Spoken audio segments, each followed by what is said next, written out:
Welcome back. Well, viewers, the interim Bangladesh government appears to have acknowledged that Hindus and other religious minorities have borne the brunt of the all-out mass rioting that forced the Sheikh Hasina government to fall and for the now former Prime Minister to flee Dhaka to India. The head of the interim government, Muhammad Yunus, visited one of Bangladesh's biggest and most prominent temples yesterday and made an appeal for peace and unity. Being subjected to increasingly violent persecution. Sadly not a new occurrence, though one that's increased in severity and frequency in recent days. Hindu neighbourhoods have been targeted, with households, temples and workplaces being attacked by large violent mobs. Families have had to flee their homes amid beatings. Looting and arson attacks are rife, with reports that Hindus have been killed in these attacks. The plight of Bangladeshi Hindus cannot be ignored. I call on the government of Bangladesh to uphold the principles of democracy and the rule of law, to ensure the safety and security of all its citizens, whatever their religion. আমরা করতে চাচ্ছি যেটা আমরা এক পরিবার, এটি হলো মূল জিনিস। এখানে পরিবারের মধ্যে কোনো পার্থক্য করা, বিভেদ করা, এটার কোনো প্রশ্ন আসে না। আমরা বাংলাদেশের মানুষ, বাংলাদেশ, এটি আমরা নিশ্চিত করতে চাই। এটা নিয়ে আর কোনো বাদ বিবাদ ইত্যাদি জানি না। There appears to be no change on the ground. Late last night, Hindu households were set ablaze in Dinajpur. As per the latest inputs, neither the police nor any army came to the rescue, and the local residents had to battle the blaze. The failure of the Bangladesh interim government and army to come to the aid of Hindus comes at a time that more and more influential voices are calling for action.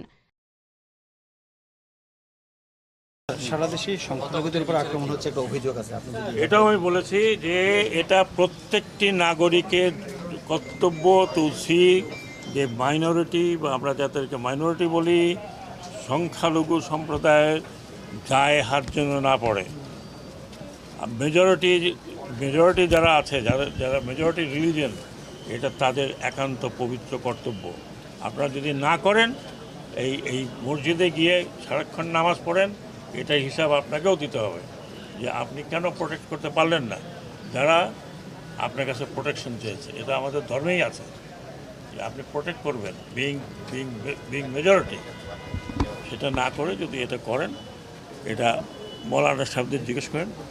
আমি আশা করি আমার minority ভাইদের আমি মাপ চাই আপনাদের হাতে, মাপ। কারণ একটা বিশৃঙ্খলার মধ্যে দিয়ে আমরা এখনও যাচ্ছি। তো আপনাদের যে সমস্যাগুলো, ঠিক আছে, সেটা আলোচনার মাধ্যমে সমাধান হবে। তা আমরা আমাদের তরফ থেকে রিকোয়েস্ট করতেছি, হ্যাঁ, আপনারা চলে যান। সেটা আজকেই তো 1 ঘন্টা বা 2 ঘন্টার মধ্যে সমস্যার সমাধান হতে পারে না, পারে কি? তাহলে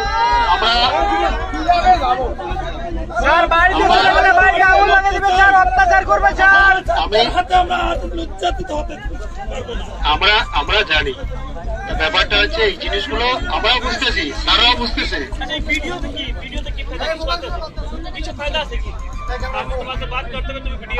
আচ্ছা শোনেন, এই আমাদের স্যার যেটা বলতেছে, ঠিক আছে? আচ্ছা শোনেন,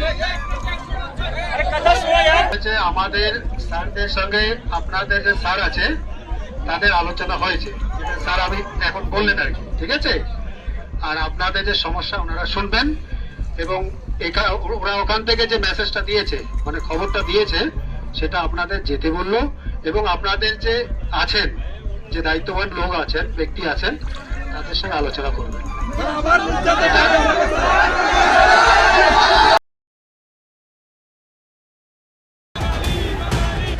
The weekend, several Hindu American groups held a protest march in front of the White House, urging the president that he should be taking some steps to stop the atrocities against Hindus in the Bangladesh.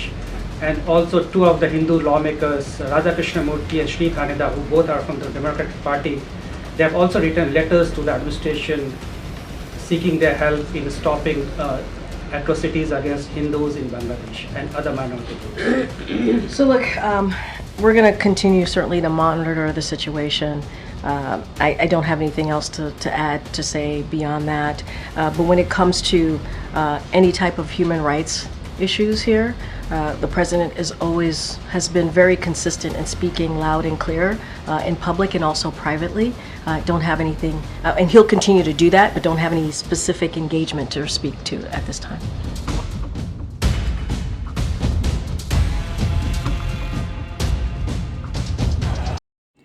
বাংলাদেশে একের পর এক যেভাবে হিন্দু নির্যাতনের ঘটনা সামনে উঠে আসছে তা নিয়ে সারা বিশ্ব চিন্তিত।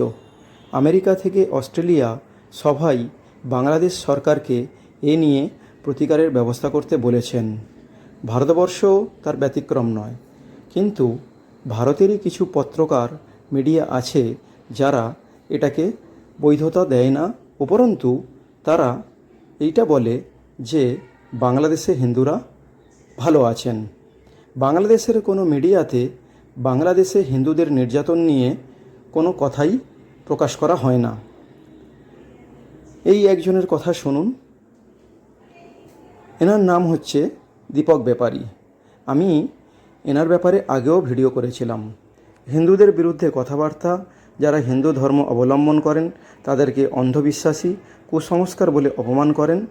দেখুন কি বলছেন ইনি হিন্দুদের নির্যাতন নিয়ে। আচ্ছা, পশ্চিমবাংলাতে বা ভারতবর্ষে কোথাও মুসলিম নির্যাতন হয়, বুলডোজার চলে, এখানে মুসলিমরা কি বাংলাদেশে বা পাকিস্তানে পালিয়ে যায় বা এই চিন্তাটা করে কি?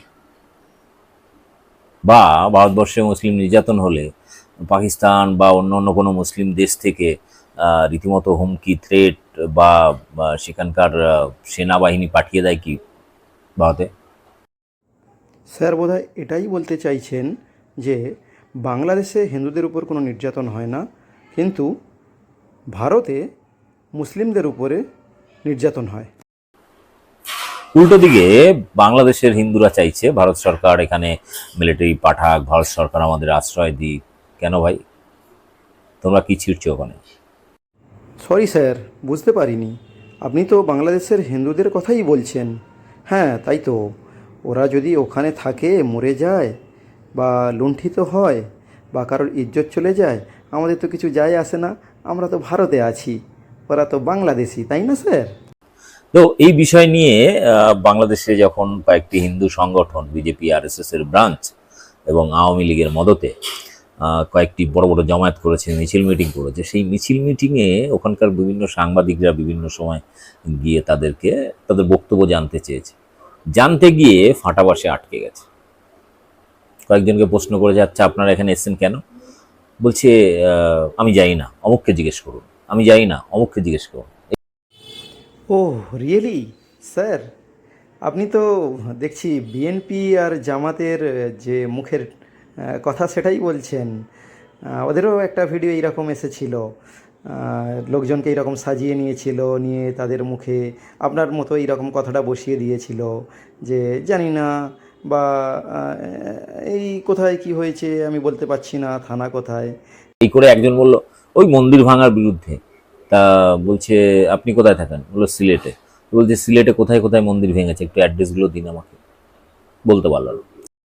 স্যার আপনার এই ব্যাখ্যাটা কেউ খাবে না, বুঝছেন স্যার? গোটা বিশ্বই জানে বাংলাদেশে কি হচ্ছে আর গণ অভ্যুত্থানে কি হয়েছে, আর ওরা কি করতে পারে সেটা সকলেই জানে ও তা দেখেছে। তারপরে আরেকজনকে জিজ্ঞাসা করছে যে আচ্ছা আপনি এখানে এই যে জমায়েতে এসছেন, তো আপনার কি বাড়িতে কিছু হয়েছে বা অমুক তমুক? বলছেন না, আমার এক বন্ধুর 40 বছরের সাজানো সংসার সব ধ্বংস করে দিয়েছে, ঘর বাড়ি জ্বালিয়ে দিয়েছে। তো খুঁজে খুঁজে সেই লোকটাকে পাওয়া গেল যার সম্পর্কে বলেছিল। তাকে যখন জিজ্ঞাসা করলো আচ্ছা আপনার বাড়ির ঠিকানাটা বলুন বা কোন থানার আন্ডারে, বলতে পারেনি। প্রশ্ন করেছে দেখে উল্টে সাংবাদিককে মারতে যাচ্ছে। স্যার বাজারে তো অনেক ফেক ভিডিও ঘুরছে, আপনি বিভিন্ন সময়ে বলেছিলেন, তো এই ভিডিওটার ফ্যাক্ট চেক নিশ্চয়ই করে নিয়েছেন আপনি, তাই না? বুঝে দেখুন বাংলাদেশে হিন্দুদের অবস্থা। ফলে এখানকার যে সমস্ত হিন্দুরা এত দরদ দেখাচ্ছেন, সে সমস্ত হিন্দুদের বলবো ওখানকার হিন্দুরা মেরুদণ্ডহীন। আপনি যেমন বিজেপি আরএসএস এর 5 এটে নাগরিকত্ব স্বপ্ন দেখে। স্যার বিভিন্ন সময়ে আপনার ইউটিউব চ্যানেলে প্রচারিত আপনার বিভিন্ন ইউটিউব ভিডিও দেখেছি, মেরুদণ্ডটা আপনার সত্যিই সোজা। ফলে ভিকটিম সাজার নাটক করবেন না। নিজের অধিকার স্যার সবই নাটক, আপনি শুধু সত্যি কথা বলছেন। হিন্দুদের কিছুই হয়নি বলা যায়। যাও 1% 2% কি একটা ঘটনা ঘটেছে, অধিকাংশই দেখা গেছে তার পেছনে ডাকাতি, বিভিন্ন ডাকাত দল। কারণ এটা স্যার চমৎকার বলেছেন, ডাকাতি ডাকাতি হয়েছে, হিন্দুদের ঘরগুলো বেছে বেছে ডাকাত এসে ডাকাত পড়েছে। আওয়ামী লীগের মতো কিছু দল যারা ক্ষমতার থেকে সরে যেতে হয়েছে, তাদেরকে হটিয়ে দিয়েছে জনগণ। ফলে তারাও চাইছে বিভিন্ন ধরনের সাম্প্রদায়িক, মানে রাজনৈতিক ঘটনাকে সাম্প্রদায়িক মোড় ঘুরিয়ে দেওয়ার জন্য হিন্দুদের ব্যবহার করতে। বর্ডার এলাকায় হিন্দুদের, আওয়ামী লীগের নেতার নেতৃত্বে বর্ডার এলাকায় বিভিন্ন হিন্দুদেরকে পাঠিয়ে দেওয়া হচ্ছে, সাথে মুসলিমরাও রয়েছে আওয়ামী লীগের। ও স্যার, তাহলে বর্ডার এলাকায় হিন্দুদের ভিড়টা আপনি তাহলে দেখেছেন? Thank god. হ্যাঁ, আওয়ামী লীগের লোকেরাই ওতে সব আছে, জোর করে হিন্দুদের পাঠিয়ে দিয়েছে, মুসলিমরাও আছে, ব্যাস ফেস টু বিটা ওদের নেই। সবথেকে বড় ব্যাপার, একটা দেশের গণহত্যাকারী একটা রাষ্ট্রনায়ক শেখ হাসিনা ভারতবর্ষে আশ্রয় নিয়ে রেখেছে। এখান থেকে ষড়যন্ত্র চলছে কিভাবে আবার মানে ওখানে অশান্তি পাকানো যায়, ঘোলা জলে আবার ক্ষমতায় ফেরা যায়।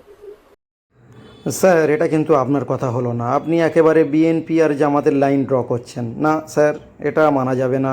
এখনো পর্যন্ত মাত্র 4 জনের মৃত্যুর খবর পাওয়া গেছে। তার মধ্যে আওয়ামী লীগ নেতা, এক হিন্দু নেতা, এক হিন্দু পুলিশ অফিসার, আর 2 জন ছাত্র মারা গেছিল। বাকি যদি হিন্দু নিধন হতো বাংলাদেশে, তাহলে মুসলিমরা, মাদ্রাসার ছেলেমেয়েরা বা বিভিন্ন জায়গায় ছাত্রছাত্রীরা, তারা কিন্তু হিন্দুদের পাড়া বা মন্দির পাহারা দিত না। স্যার, আপনি তো হিন্দু ধর্মে বিশ্বাস করেন না, জ্যোতিষশাস্ত্রে বিশ্বাস করেন না, এগুলো অন্ধবিশ্বাস, কুসংস্কার।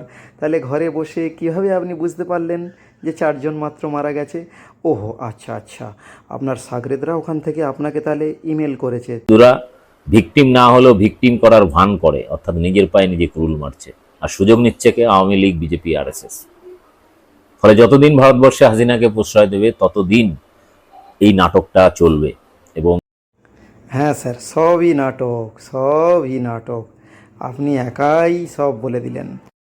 বন্ধুরা, ইনি হচ্ছেন মাননীয় দীপক ব্যাপারী। ইনি হিন্দু সনাতন ধর্মের নবজাগরণের পথিক, পথ প্রদর্শক।